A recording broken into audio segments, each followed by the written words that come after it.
Uh-oh. Guess what day it is? Guess what day it is? Huh? Anybody? Julie, hey, guess what day it is? Oh, come on, I know you can hear me. Mike. What day is it, Mike? Leslie, guess what today is? It's Humpday. Woo-hoo! Buddy, to the Wednesday night Humpday edition. Yes, it is Hump Day. We made it. We did. And there's our main man, James Stammer, walking in a little late for his tea time. That's normally my MO, but it's always good to be here on a sunny indeed. Wednesday afternoon in Stuart, Florida. Finally, I forgot what the sun looked like in the afternoon. Oh my gosh, Noah's we used Ark. only seeing it in the mornings. James. What is that orange ball? I know, right? Exactly. I couldn't make my way home. Look, you would not have made it home yesterday. I believe it. I mean, I saw how bad it was. I was at my office till 8:00. So by the time I left my office, it wasn't bad. It was all fine. I left Stuart, Indian Street. I couldn't get to Indian Street. Wow. I had to cut through the B&A flea market, come off on a side street, could barely make that. Car after car stuck. Every Mini Cooper was down. And then I got to one to turn right, and it was like bumper to bumper. And then I realized there was a 3-foot lake on US 1 right in front of Carl's Suburban GMC, whatever that is.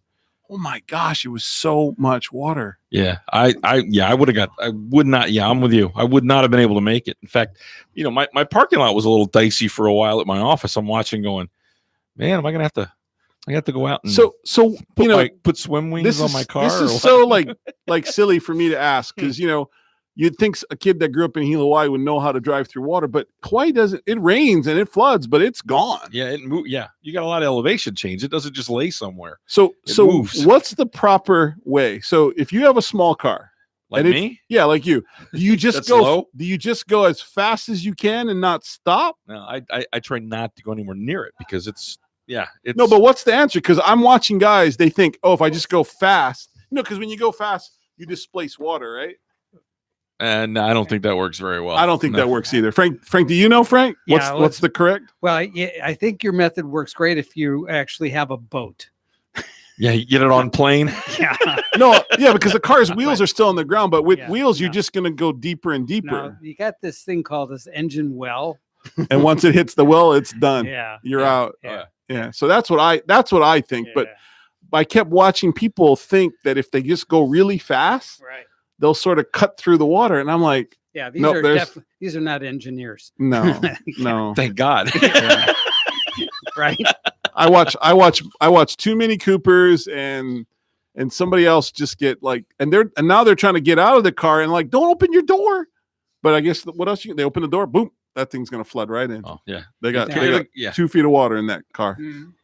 It was so bad. So if you see a Mini Cooper on sale tomorrow on Offer Up or something, right. Yeah, you might want to ignore. You might want to double check it. Steer clear of that baby. There's some Tesla. Put it in a big giant rice bag. Yeah, right. Big rice bag and let it dry out for a couple of days. See if it turns back on.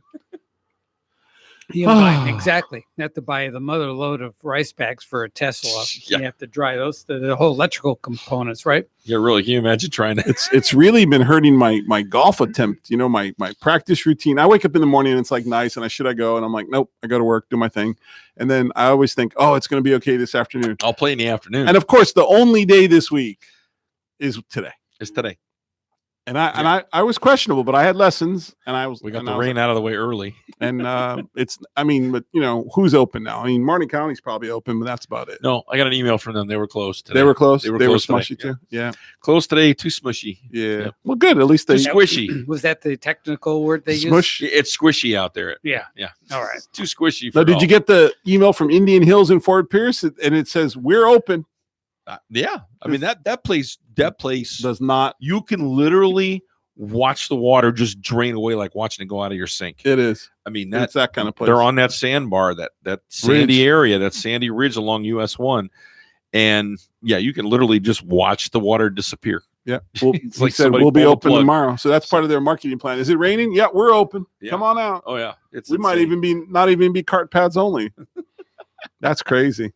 Yeah. I have to go up there and play there. He always tells me to come play Danny, and I never go. Yeah. I heard it's really nice. It's very, very nice. Yeah. Nice layout.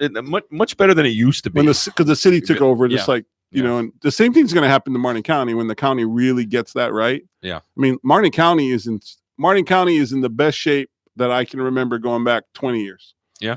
Yeah, it's unbelievable. It's just the greens are now they're going to tear it up. Well, they have to. I mean, the greens, they're just so slow. I mean, they're sixes. I mean, they're fives. I mean, they're green. No, for real. Like it's like putting on shag. I mean, you had to hit it so hard to make it go. I mean, you make a putt and just like it's going straight uphill, but it's just the grass, but it's gorgeous. The fairways are beautiful. I mean, it looks great. So I'm curious to see what's going to happen, when they do get that fixed. So, but anyway, we'll see when that happens in a year or two. That'll be exciting. So, yeah, I haven't been able to do much golf. Yeah. How did Tiger do during the Tiger withdrew? He had a rough week after Had a rough week. He was a little, rusty, a little hurting, a little pain. Yeah. I mean, he's gonna have times like this. I mean, is it the back again? I think it's when you play lousy, all of a sudden you have lots of pain. When you're playing good, you feel pretty good.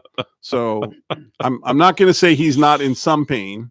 Yeah, but I think Tiger. I think it's tough to be a world-class player on the regiment he has. I mean, it's really tough to take off for even at his level. I mean, to not be in competition's tough. And his body does hurt. I mean, he is 43, but and with all those injuries and I don't know what happened. I kind of feel like he was on the right track, and I really think the U.S. Open screwed him up.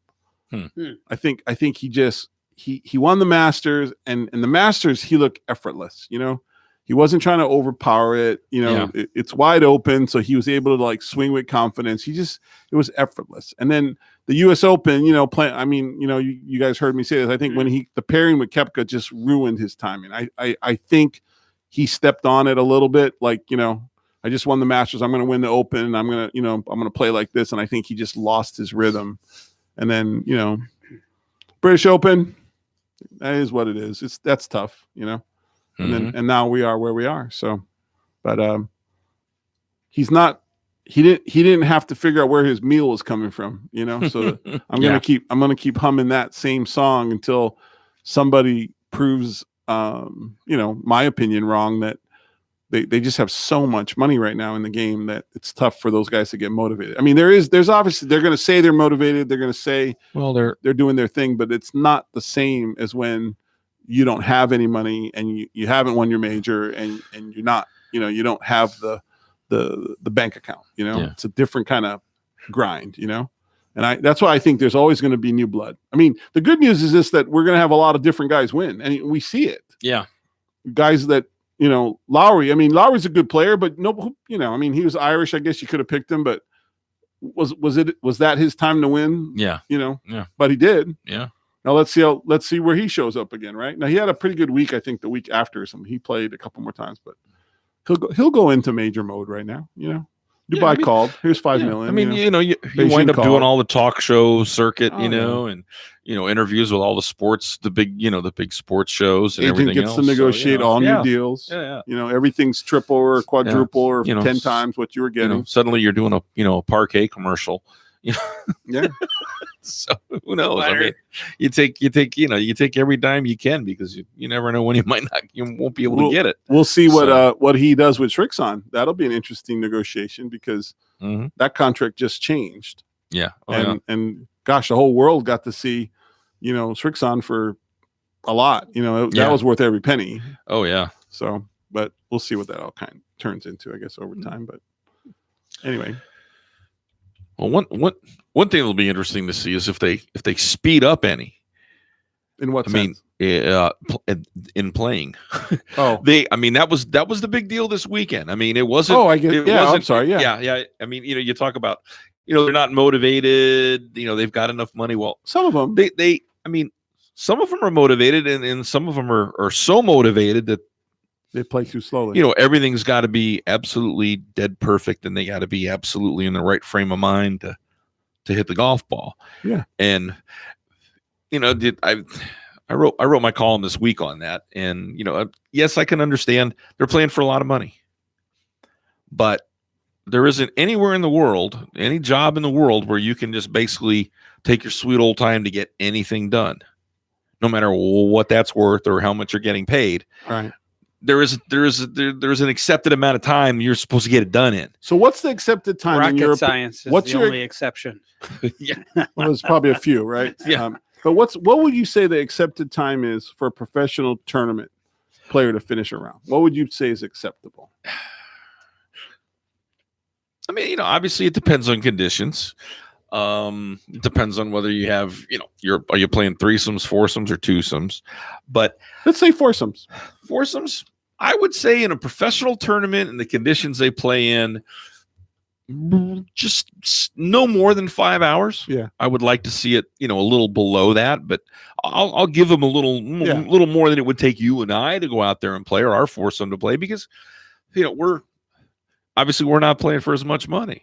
Well, the process, I'd say 5 to 5.5 would probably be in the range. And then now what happens when they play foursomes and the course is hard, a harder, big, rough, wet, you're gonna push 5.5 to 6, right? Yeah. In foursomes. Now threesomes are different. Yeah. Threesomes 4.5 is probably a good time. Yeah. To get through a golf course, Yeah. right? Yeah. But that's why I always look at the whole. I mean, they have to look at it as a whole. I mean, some guys are going to be slow.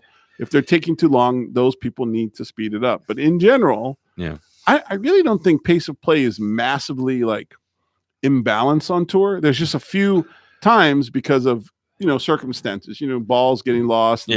And honestly, I don't like I'll be honest, the whole flag in, flag out, I don't think that's helping speed of play. I don't see it. I think it's making it confusing. It's taking longer because some of them, there's kind of a tipping point where they want it in versus want it out. Right. Oh, well, where am I? Do I want it in? Do I want it out? Let me see. Hold on a minute. Pull it out. Okay, that's exactly now my point. I'll start my whole routine of reading the putt and doing all this stuff. You just spent 30 seconds. 30 seconds figuring out whether you wanted to pin in them. That's my point.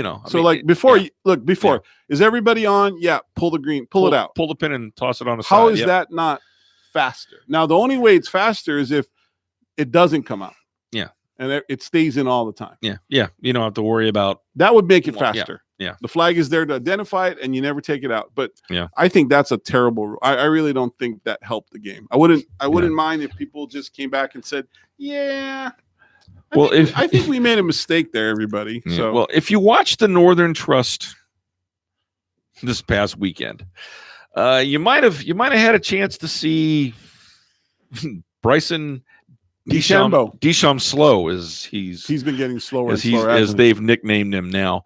He took 2 minutes and 20 seconds to line up an 8-foot putt. Yeah, that's crazy. And missed it by a good 5 to 6 inches. Okay, that's a problem. Yeah, that's a problem. Yeah, we can't. We can't do that. He took a little over 3 minutes to decide how to hit a 70-yard shot. He had a 70-yard shot. Then he got to his ball. It became his turn to hit. He walked all the way up to the green, walked all the way back to his ball.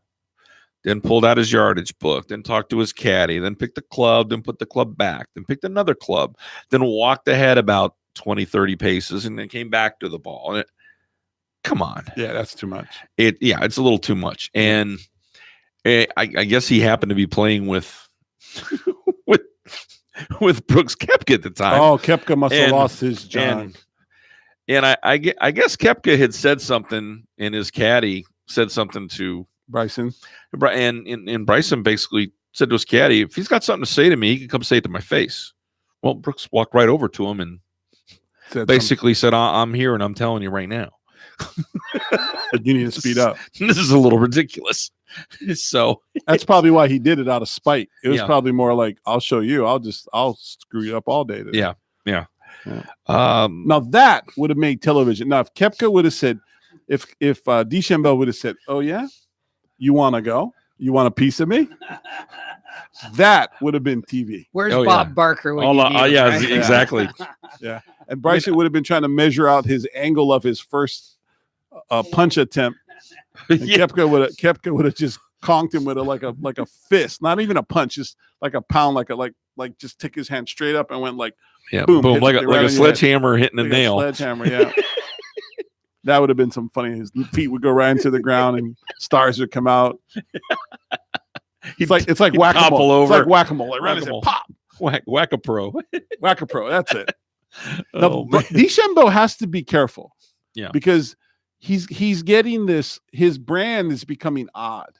Yeah. You know, it started off like, oh, he's cool, right? He's technical, the one club length and single length clubs and all that stuff, and he's good, and he had a great Ryder Cup, and he's got a good face, and but if he gets weird, like if his persona starts to take on the mad scientist thing, like I don't really care what anybody thinks of me, and I'm just going to do that, people could turn off on him. I could turn on him real quick. We're all going to do it anyway if he keeps taking 3 minutes to make a putt and then doesn't make them. Yeah, it's not going to work. Yeah, and they're not going to like playing with him, and I just think he's got to be careful. Yeah. Remember, was it a few years back when Rory Sabatini was playing with, I believe it was Ben Crane, and Sabatini got so tired of waiting for him to hit shots that on one green, he actually just walked off the green and went to the next tee. And Crane wasn't done playing the hole yet. Yeah, to show him like I'm just so mad. He got tired of waiting on him. Yeah.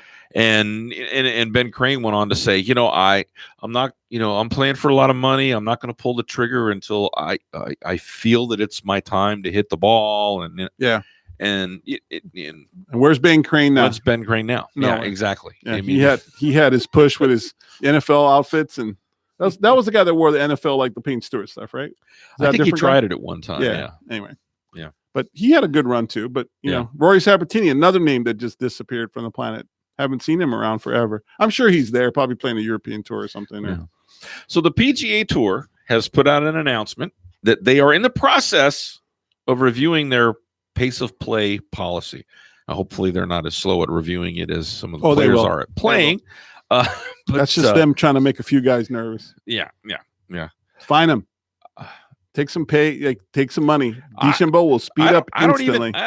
You know what? I don't even think finding them is. I mean, it depends on how much you fine them. I mean, if you're going to fine a guy $500, no, that's not a fine. And he's agonizing over a shot that's worth 10 or 20,000 on this leaderboard, or more, then he's not going to care. No, you got to start penalizing him strokes. 10,000. We're just going to take a stroke away from you. We're gonna add a stroke to your score. Here you go. It's like you hit it's like you hit a ball out of bounds. That'll turn it. But I like the money one. I think anytime anybody goes over a minute and a half, you're gonna accrue a $5,000 fine. Yeah. At the end, and if you win, and you have to give up $60,000 or something, it's like, oh, that's all right. Yeah. That's the trade off. But imagine the guys that don't make big checks. I mean, they'll be quick. They'll be like, hurry up, let's get it through. Brooks Koepka. Here's a quote from him after this this whole incident on over the weekend. Koepka says, quote, "I think it's gotten out of hand. It seems now that there are so many sports psychologists and everybody telling everybody that they can't hit it until they are ready, that you have to fully process everything. I mean, I take 15 seconds and go, and I think I've done all right. So I don't understand why they are taking a minute and a half." Good point. Yeah. So they don't have complete confidence. They're unsure. They're over processing. They're not, they're trying to get comfortable, but in the end, they're not winning. So it's not a good model, and that's the hard part. But it's a tough game, and people have to do what they have to do, but there's got to be some limits to it. So how long did it take them to finish the round? Did they say? That I don't know. Yeah, I do not know. We said DeChambeau took 2 minutes and 3 minutes, but he wasn't doing that. It was just a couple of times, right? Yeah, it wasn't like he was doing that on every putt. Yeah, not on every shot. He was just unsure of some shots and kind of did a lot of extra prepping. Yeah. So, I mean, do you think they should get rid of the greens books? No. Why? I mean, I'm watching how long it takes them to look at that book and flip it around 6 ways and figure out where they're standing versus where the book's pointed. And I mean, watching some of that, it's like, man, just read the putt. Yeah. What did you guys do before all this stuff? Well, I mean, you have it now. To take it away, I think would be a detriment. I just think there's this fine line between what's taking too long and it's not a game of perfect. It's still not. I mean, you can still look at the stats. The PGA Tour make number for 20 feet is still like 14%. Mm-hmm. So if you're taking 3 minutes or you're taking 15 or 20 seconds, you're still going to make 14 out of 100. I don't care what you say. Now, some guys probably do a little better, but I guess if you add it all up, the numbers are what they are, right? So some guys are just taking too long, and they need to be coached. I think that's just what they're going to have to do. So I don't know. I don't think you want to take it. I don't think you want to change the game. That's like referees changing sports, like by calling it a certain way. When the ref starts to be more visible than the players, the ref is not doing it right. Yeah, you're not the show. It's the Yeah. So now if the pace of play is getting in the way of the game, then it's not right. Yeah. So that's what I think you got to look at. But if he's doing it on every hole, yeah, I think you fine him or you suspend him or you do something. If he's Kevin Na changed. Yeah. Kevin Na changed. Yeah. Haven't heard a gripe on him forever. Yeah. And he won. Yeah. As soon as he stopped trying to take so darn long, he won. And what's interesting is, I know it's been a couple of years when he's doing that, but Jim Furyk is notoriously one of the slowest guys out there. He looks like a turtle. And he does.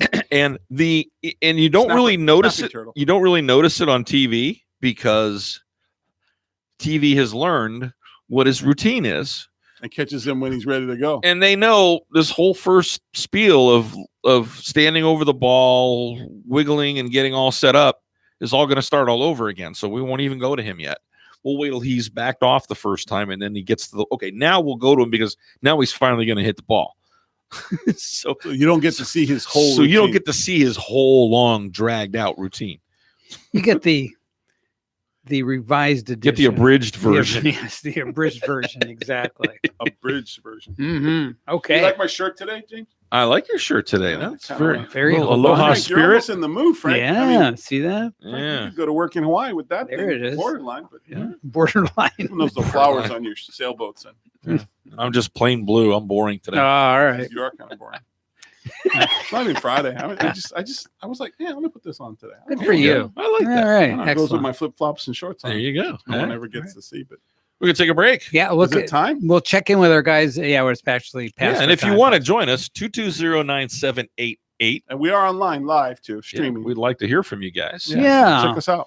Yeah. If you're outside a local area, it's 772 is the area code. So 772-220-9788. Call us from anywhere in the world. Just don't call. Just don't go too slow, right, or you'll miss the end of the show. And you can ask a question. We can talk about golf. We can talk about anything. Yeah, just put in the country code if you're calling from outside the country. All right. Okay. All right. 130 yards now. Bill's got a very tough lie here. Looks like we have some sort of sea monster in the water hazard here. I believe that's a kraken, Bruce. It looks like he's going to go with the 9-iron. That may not be enough club. Well, he's definitely going to lose a stroke on this hole.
And we're back on the Wednesday night golf show, the Humpday edition. Hump day on the Wednesday All the night. way in beautiful downtown Stuart, Florida, on the east coast of Florida. Smack dab in the middle of Stuart, Florida, on the east coast of Florida. Smack dab. Not quite as beautiful as the views they got from the golf course this weekend at the PGA Tour. You was just playing like on. the Man. smack dab. Smack dab in the middle. Smack of dab. Smack dab. Smack dab. So insufferably pleased with himself. Smack dab. Smack dab. He likes that. Smack dabby. dab. I do tell people we're kind of smack dab in the middle. We're sort of in the middle between Orlando and Miami. You know, I always kind of like, Yeah. it's like All 2 hours. Yeah. 2 hours either way. 10, Yeah. 100, like, 80, 100. It's not, I guess Yeah. we're not smack dab, but Yeah. depending on what part of Stuart you're from. Yeah. Stuart is smackdown. I'm Smack dab. gonna get Arlen a shirt that says Smack Dabby. Oh yeah. Oh yeah. He's the Why not? Smack Dabby. Oh yeah. Hey, that might work. Oh, we have a t-shirt company forming right now. There you go. yeah. So why was the view so wonderful? Well, at Liberty, they played at Liberty National out there in New Jersey, Oh, right. but you got to look across and Right to New York and all that you stuff. had Ellis Island, you had Yeah. the Statue of Liberty behind that, you had downtown Manhattan. I Yeah. mean, that was beautiful. It Yeah. was pretty nice. That's got to be a cool place to That's play. got to be a really neat place to play. Well, Patrick Reed, Patrick Reed. who hasn't made a whole lot of noise since his green jacket. Well, they took his jacket Last away. year. They took his jacket away. Yeah, right? they took it back. They took it They back. took it back in April. He had to leave it. He wasn't able to do what was it Gary Player that took Yeah. it that left it He did. that left it in South Africa and came back to defend, and they were like, where's your green jacket? Oh, well, if you want it, you got to go back to Johannesburg and get it. That's where it's at. Yeah, and they basically told him, all right, but if you get caught wearing it outside, walking around the parlor of your house, we're gonna come get it, and you're never coming to play again. That'll make you change your mind. Hey, send that back really quick. Okay, so my wife asked a question, right? Uh-oh. Because she's trying to help. She says, "This is funny. Best ball for a beginner player. For beginner player, The cheapest ball you can find." a range ball. Yeah, Oh, there you that's go. bad, though. That is Range so ball. bad etiquette, James. Bad form. Bad form. That works for No, me. they should be hitting on the range and practicing and getting No, but ready. if they're going to play, I mean, Yeah. the cheapest you can afford, because Yeah. they're going to lose a bunch. Yeah. So Yeah. And they don't want a golf ball that spins an awful lot either, because it curves too much. chances are they're going to make it curve more than they're not going to want it to curve. While we're on this topic, which Mhm. it was good, right?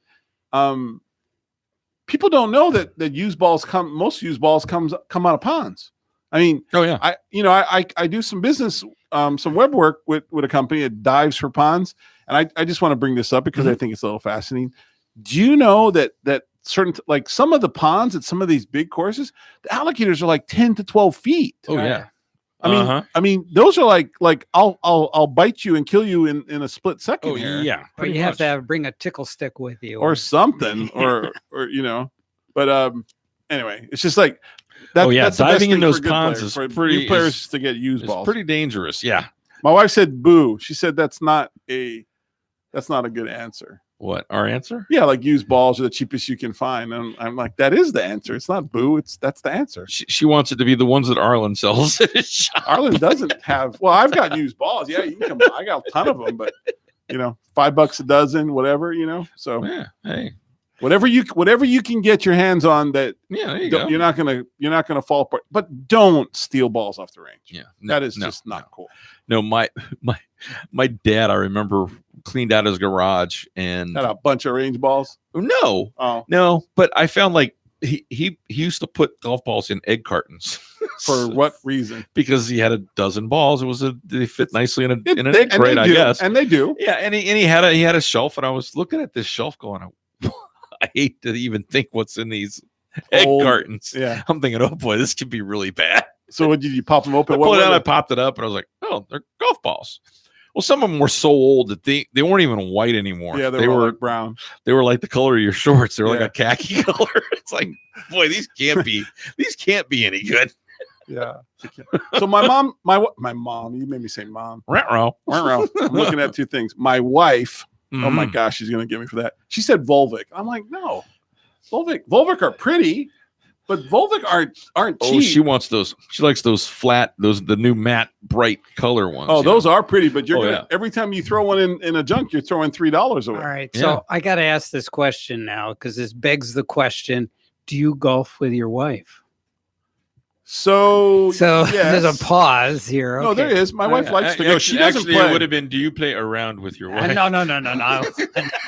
This is radio. We can't go a round there. of golf. He just did, but no, she likes to go. She doesn't play, but she'll go and ride and walk and look at stuff. And But she won't actually play around with you. no, she never really got it. And she can hit it. It's just you gotta play golf to play golf. It's hard to just pick it up and go. So we don't play all the time, but Right. she'll come But out. she'll with hang me. out with you. Yeah, she likes going. All Yeah. right. Likes the fresh air. It is. It's Now, fun. does she drive or do you drive? She tries to drive, but it gets hard to get to where I got to get to at the right time. So a lot of times she jumps back and forth, but it's hot too. I mean, if you're not playing, it's pretty tough, Yeah. to take. But we do pretty good the way we have it. There you go. Yeah. So There you go. Very nice. Well, anyway, so Patrick Reed won I guess this was the first FedEx Cup playoff event. right. He won it. He shot a 69 on Sunday to win by one shot ahead of Abraham Answer. So now that he moves on. What was it? The top 70 moved on. Yeah. To the second. Yeah. The second event, which is in Chicago this week. They're up in Chicago, and from there they go to the Tour Championship in Atlanta. That's the big one. And that's the one. That's when they narrow it down to the top 30 guys. Yeah, the big money starts. My our friend Vincent, from South America, he's Kevin. So Kevin Kirk is Patrick Reed's coach, right? And and Kevin Kirk is their big guy with Giota, and so he always puts that thing on Facebook. Like he goes, Kevin Kirk, Patrick Reed. And I'm like, yep, Patrick Reed, Kevin Kirk. I like him too. Vincent loves Kevin Kirk. He's a good guy. He's helped him out a lot. Yeah. But Patrick Reed is an interesting cat. Yeah, he is. Yeah, he is. So Chicago think of the venues are pretty cool, right? So from New Jersey, looking at New York, and now you're going to go to Chicago, and I don't know where they're playing it. What is it? What course are they playing it at? Is it Cog Hill? Cog Hill. Yeah. Got to be something classic, Yeah. That'd be nice. I mean, you don't get the downtown view, but no, because that's more in the suburbs, a little far away. But it's still going to be awesome. You probably could still see the Sears Tower from there. Yeah, probably depending on where you get. I guess. Yeah. But Rory McIlroy, the tour initially gave him a 2-shot penalty during his Friday round. He hit his ball into a bunker. Okay. And the new rules now, you can remove loose impediments in any bunker, not just the waist area. Right. And he started to move. He looked at something behind his ball, and it wound up. No, that's in there. Mm-hmm. But he called a rules official over and was telling him, "Look, I tried to pick that up. I thought it was a rock. It's not. I left it." But the tour got on the radio, and they got on another radio, and so they said, "All right, we'll go ahead and play the round." Oh, I see where this is going. And we'll let you know at the end of the round whether it's a penalty or not. Yeah. So he played the round. They went ahead and gave him the 2-stroke penalty to start with, so that his scorecard, I guess, reflected a worst case scenario at the time. And right before he signed his scorecard, the officials came in and said, "No, you're right. It's not a penalty. You didn't improve your lie. You didn't move it really. So their intention was because you thought it was a loose impediment, but when you went to move it, it wasn't. Yeah. Then you're testing. Yeah. Then it's back to then you're testing your ground. lie. Yeah. In a hazard. Yeah. So that's the rules have to always come down to players' intent. Mhm. Any good rules official, I mean, most good, even club pros that run a lot of tournaments, like if you were trying to pull a fast one or you were really trying to get an advantage, then that's a penalty. But if you did it without that intent, it's kind of like, should you be penalized? So I'm glad they didn't penalize him. I think that would have been, I don't think that would have been very cool. So how did his score end up? Did they say? Oh, he wound. I don't remember what he shot. He was right around the cut line though because of that. But yeah, he did play the weekend, so he made the cut. He made the cut, and he's moving on. He's in the top 70. He'll be moving on to next week. So Facebook Live, we got a solution for slow play on tour. You ready for it? Let's hear it. So the tour Snub nose 38. The tour should list That'll the. always work. Yeah. This is actually really good. This is from Vincent. The tour should list the players on Thursday and on like before the tournament on slowest to wait a second, read this again. Should list players fastest to slowest on Thursday and Friday instead of a draw. Put the fastest players first and the slowest players play last. And they play with themselves. Because that makes sense, right? Because now you've got fast players getting through, and the slow players would be so obvious, and they would start to fall behind. So it would be easy to put them on the clock. Yeah, they wouldn't mess up two guys in their group. They'd be messing each other up, because they would fall behind. Or maybe they wouldn't even notice because they're all real slow. Now that would work. That would work really well. Other than TV pairings. Yeah. So that would work well. I mean, like pairings are made for TV, right? Yeah. So sometimes that would supposedly it's a somewhat blind draw, but no. I think what his point is if you had the question was where that data would be correct, because so like Koepka played with DeChambeau, right? Mm-hmm. So Koepka's time would have been slow. Yeah. But he's not a slow player. But it's not him. It's his, yeah. So you'd almost have to time the player from the time they reached their ball and it was their turn to hit to the time they actually hit the ball. Now that's really good. So but, you would take who's gonna sit there and do that? Oh, there'd be guys who'd love to do that. Are you kidding me? Guys would run out of the woodwork with headsets and booms and iPads. I have this all figured out right here. Oh, they'll do it. I have a spreadsheet. It'll come right out. It'll be an app tomorrow. Somebody will have this app tomorrow. Probably somebody has the data right now. So I've got that. I've been tracking that for 14 years. Yeah, I can tell. Yeah. No, that would make sense, right? So if Koepka, then you run into the problem of, they try to they flip the tee times Thursday and Friday. Right. If you play early Thursday, you play late Friday, or vice versa. Right. Because it helps that the same people don't get really good conditions in the morning or really bad conditions in the morning. That would mess that up. So that that would kind of tinker with that a little bit. Well, if you put fast out, I say you just maybe you just do the first day pairings that way. Like maybe. Yeah. Well, they keep the pairings, right? You said morning pairings are always the same Thursday and Friday. Yeah. Except at the Masters. But that's interesting. But that's a good idea. So I guess our interpretation of that was not so much. Well, it's not a bad idea, or if they're slow enough Thursday and Friday, they just start with like extra strokes before they get to the first tee on Saturday. Speed them up. That would speed them up. What do you mean? I got I'm at 3 already and I haven't teed off. Hey, speed up and we'll take those 3 away from you. Yeah, that could work too.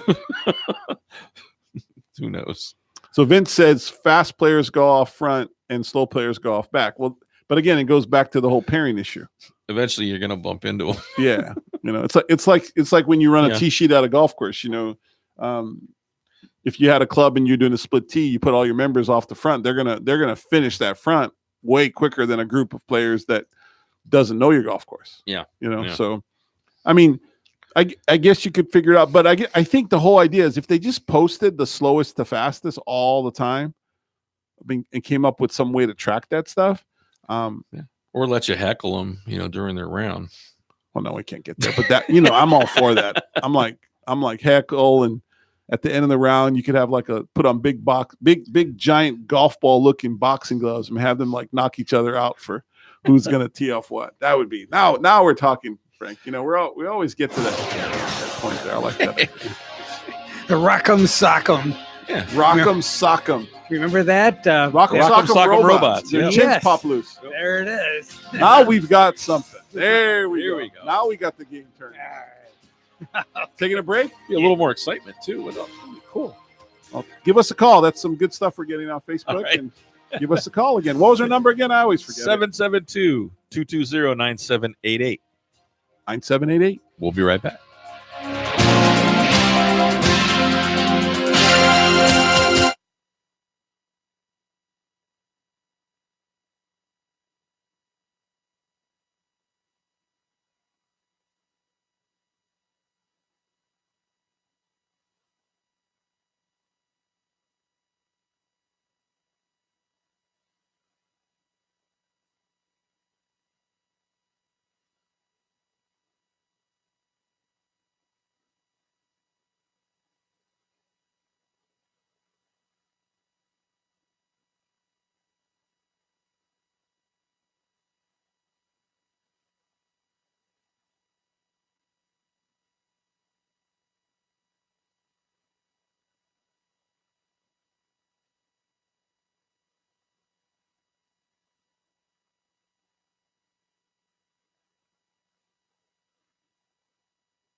we're back.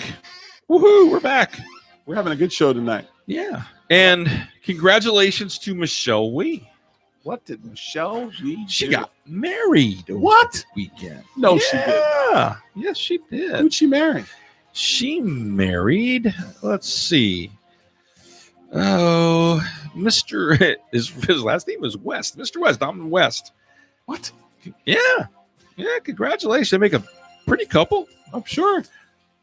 Michelle Wee West. Michelle Wee West. Michelle Wee West. So Michelle MWW. Yep. That's going to be on her bag. Michelle So Wee West. she's not dropping her name. No way. She's like, Yeah. that's a brand. Yeah, it is. Well, But congratulations Good for to her. her. That's pretty good. Yeah. she can move her married name to her middle name and still be Michelle W. Wee. She's Michelle Mhm. Wee. She can be married, and his name could be, All right. you know, Yeah, yeah. It could be a lot of things. It could be mud. Jackamanzoo, and it would still be whatever. you Yeah. know.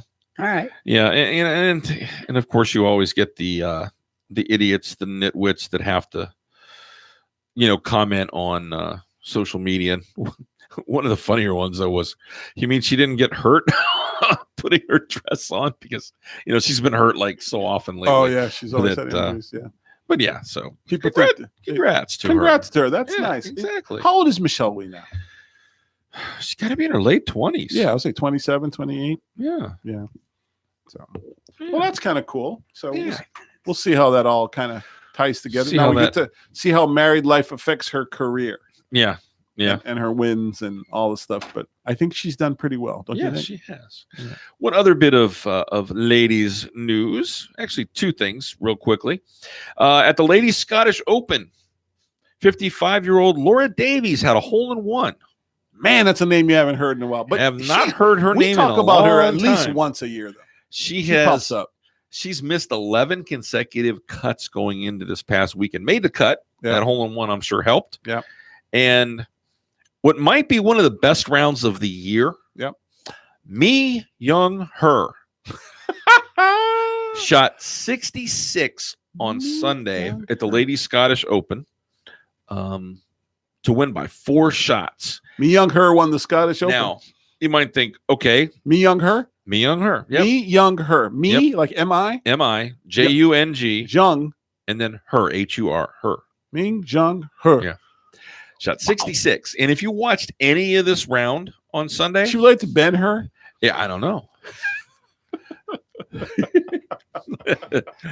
Not good. The rain No. was coming down sideways. Really? I mean, it was windy, it was rainy, it was cold, it was miserable. And I she mean, threw a And 66 on.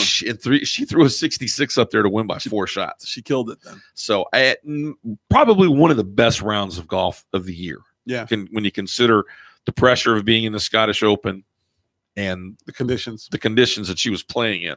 And having such a famous last name. Yeah, and yeah, exactly. Especially all the way, especially over there, because Yeah. So congratulations to her. Right. She finished 4 shots clear. That's pretty darn good. Man, Mhm. it's just because we don't know who are we talking about a couple shows ago or a couple months ago. A girl on tour that they had to put a number behind her name because her name yeah. was so common. Lee. There's Lee, like there's like 6 Lees, and she was the one that won the Women's Open. Right. Oh, After that's Hank right. Haney said, "Well, I bet one of the Lees wins it," and it was right. But she's she going added the by number she's 8. going by Lee 6. Lee 6. Yeah, in fact, she finished. She was in second place this past week at the Scottish Open. She finished 4 shots back in second place. Did she really change her name, or did she just go and That's use what she's using it as on tour, is Lee 6, because so people can know who she is? so people know which one of the Lees That's she is. funny. She says, I was the last one in, so I figure and she says, and 6 happens to be my lucky number, so Yeah. I'll use it. Yep. There it is. I do remember talking about that, but Yeah. it's still not going to help me remember her name it'll remember her name, but I'll just remember Lee 6. I can't put Yeah. it together, Lydia Ko, her coach David Ledbetter, says she needs a break from golf. Apparently, her parents are Too much. They're becoming way overbearing, I guess, and Too much pressure. She's not enjoying putting a it. lot of pressure on, and a lot of other things. And I mean, even her coach says she needs a break from golf and from her parents. She's Oh, that's a shame. That's not good. I mean, Michelle, we had the same thing. She did. Her parents wanted to go to college with her. Yeah. Her dad wanted them to live in the same dorm as she lived in, and the school Stanford was like, what the heck are you talking about? You want to do what? You want to do what? Creepy old man. But I don't know. I wanted to go to college again too. If I had a choice, yeah, I'd go back in a minute. I Yeah. do like the whole Rodney Dangerfield back to school thing. Oh yeah, that was great. Yeah. I mean, that wasn't to watch his son. That was just to go back to have fun, you know? Yeah. But they were probably more interested in trying to. If you're looking for a place in Brookline, Mass, at near the country club there at Brookline, Mass, Tom Brady has his home up for sale. If you're interested, That's where his home is? Yep. That's awful nice. Tom Brady and Gisele Bundchen have listed their home at the country club for $39.5 million. Must be a nice house. Must be pretty nice. Yeah. Yeah. Hmm. And somebody snapped it up already. Somebody, yeah, maybe. Yeah. I hear the price may deflate a little bit, but we'll see. Yeah. We'll see. We'll see what the offers come in. Let's see what comes in. Exactly. You know, it's so funny. Like, Brookline was where Francis Ouimet won. Mhm. That was just like a horse. But it's not. Oh yeah. But look at the world now. $39 million for a house there. Yeah. That is crazy. That's crazy. That's, Yep. Well, is that the music I I hear the music playing. What does We're that about mean? out of here. Yeah. Wow, It that was means quick. It means It's we'll that- be done. It's that mystical, magical time once again. Once again, Frank says in his wonderful radio voice. Mystical. Mystical radio.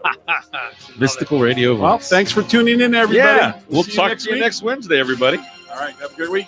Good night. All right.